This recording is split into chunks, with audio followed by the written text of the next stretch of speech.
안녕하세요. 하루 필수 말씀 충전 하필 큐티 조정환입니다. 오늘 함께 나눌 하나님 말씀은 누가복음 13장 1절에서 9절까지 말씀입니다. 읽으면서 묵상하시죠. 바로 그때 몇몇 사람이 와서 빌라도가 갈릴리 사람들을 학살해서 그 피를 그들이 바치려던 희생 제물에 섞었다는 사실을 예수님께 알려드립니다. 실제로 이 사건을 역사적으로 좀 추적해서 찾아볼 수 있는가 하면은 약간의 어려움은 있어요. 비슷한 사건들이 요세푸스의 책에 보면 한 5가지 정도가 등장을 하는데, 이게 다 역사적으로 예수님께서 활동하시던 그때 당시로 특정해서 하기에는 약간의 시점에 맞지가 않아요. 그런데 그렇게 생각을 해봤을 때 그냥 그 짧은 한 몇 년의 사이 또는 한 30년 정도의 차이를 두고 이렇게 벌어지는 사건들이 굉장히 많은 심각한 학살의 사건들이 있었다라고 그렇게 생각을 해본다면 많은 일들이 자행됐다는 거예요, 실제적으로. 그러니까 굳이 어떤 큰 기록에 남을 만한 그런 사건이 아니더라도 굉장히 일반적으로 벌어질 수 있는 사건들이었다는 사실을 한번 좀 생각을 해볼 필요도 있었을 것 같고요.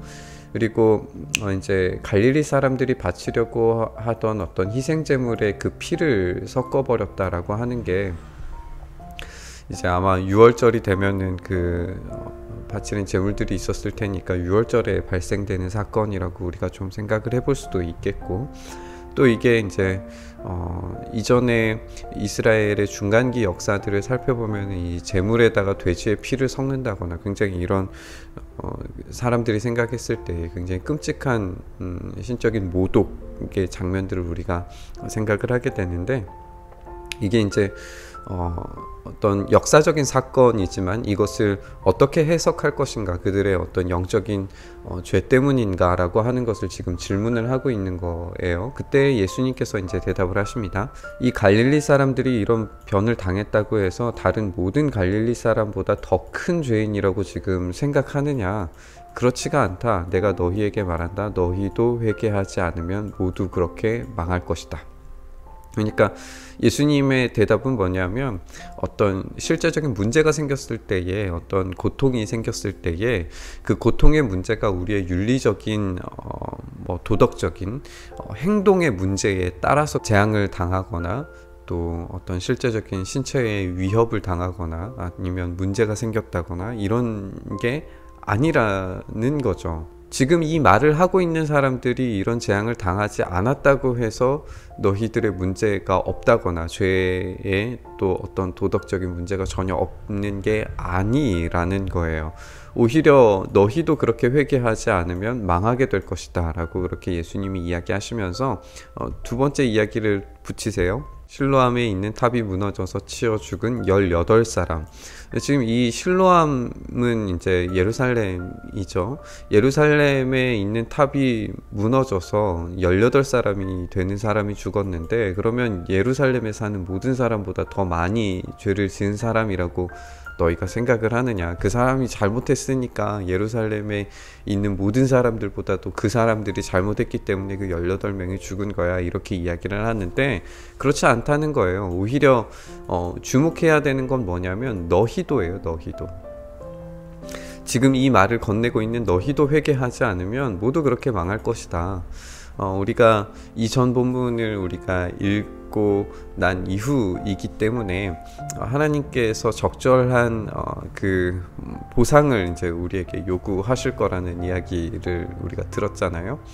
그때에 우리가 느끼게 되는 느낌 자체는, 그래서 내가 하나님께 드릴 열매가 무엇인가, 하나님께 내가 그런 적절한 것을 가져가지 못했을 때에 내가 당하는 화가 무엇인가, 그 심판 앞에 내가 제대로 서 있을 수 있을까, 이런 질문들을 하기 마련인데, 그렇게 질문을 했을 때에 내 삶을 반추하고 돌이켜서 이제 회개하면 이런 재앙이 우리에게 오지 않겠지만, 회개하지 않고 나는 그런 잘못한 적 없어, 그 사람들이 잘못을 했기 때문에 그런 벌을 받은 거야 라고 그렇게 일반론적으로 생각을 한다면 그 심판의 최종적인 심판의 결과물들이 회개하지 않는 그들에게 모두 다 돌아가게 되리라고 하는 이야기를 우리가 보게 돼요.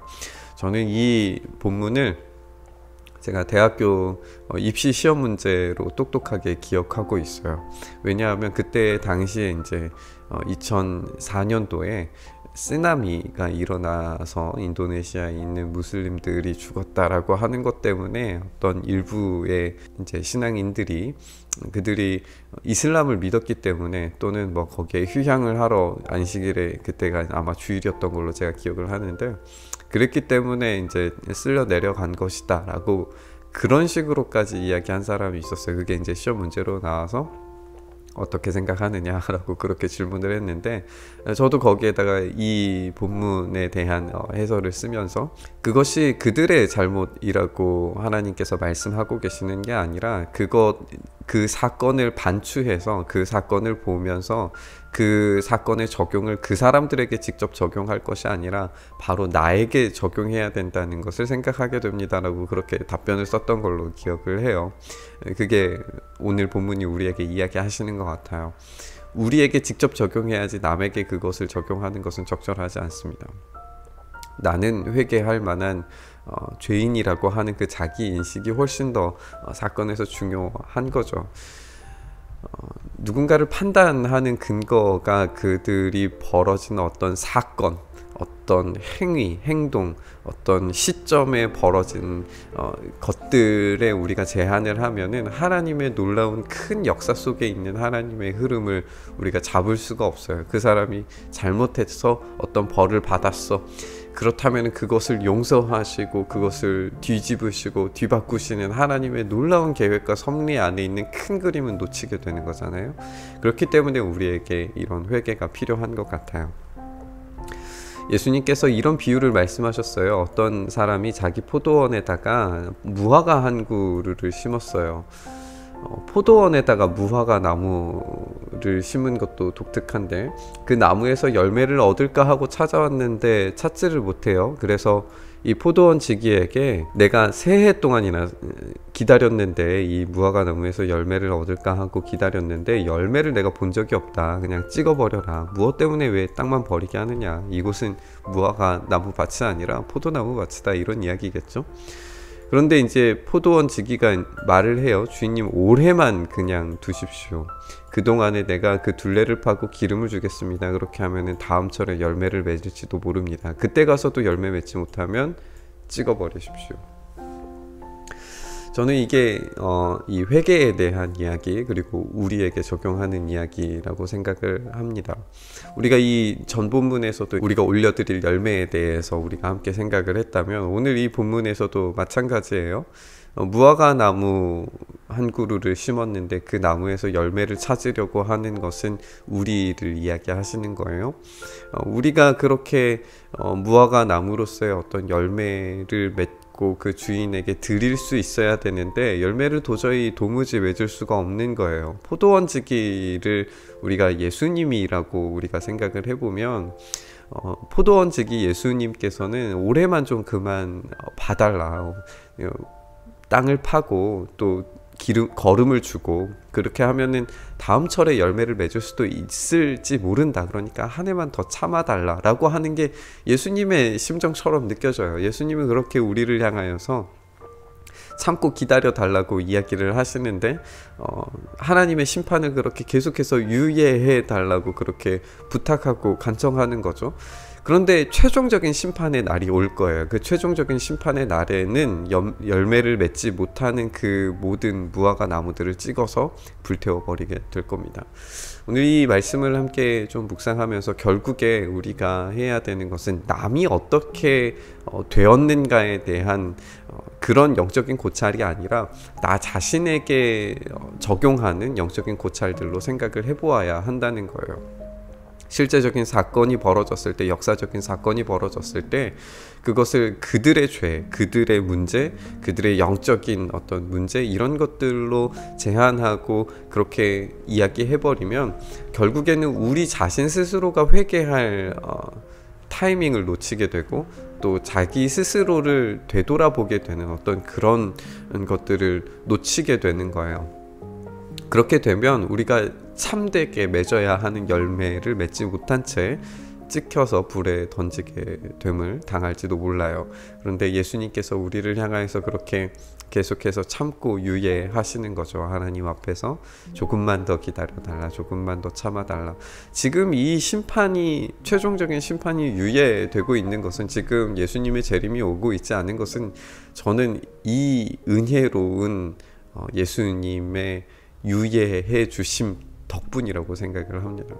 그렇기 때문에 우리가 지금 심판을 당하고 있지 않은 거예요. 만약에 지금 당장 예수님 오신다고 생각하시면, 제가 무슨 열매를 들고 주님께 나갈 수 있을까 생각하면은 소름이 돋고는 해요.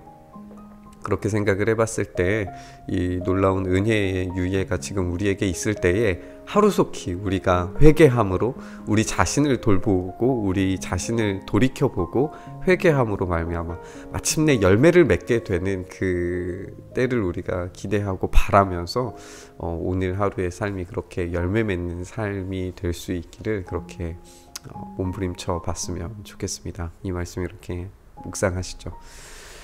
하나님, 우리가 그렇게 회개의 자리로, 주님 앞에 돌아가는 자리로 온전히 설 수 있도록 도와주시고, 주님, 우리가 참되게 열매 맺는 인생 살아갈 수 있도록 주님 붙드시고 인도하여 주시옵소서. 그렇게 주님 앞에 온전히 설 때에 주님께서 용서하심, 우리를 끝까지 참으시고 인내하셨던 그 놀라운 인내의 보상이 우리가 주님께 올려드리는 정말 작지만 소중한 열매로 올려드리는 우리의 삶이 될 수 있도록 주님 도우시고 인도하여 주시옵소서. 그렇게 우리의 삶을 붙드시기를 간절히 소망하며 우리 주님 예수님 이름으로 기도드리옵나이다. 아멘. 오늘 부딪힌 말씀 가지고 함께 기도의 자리로 나아가시죠.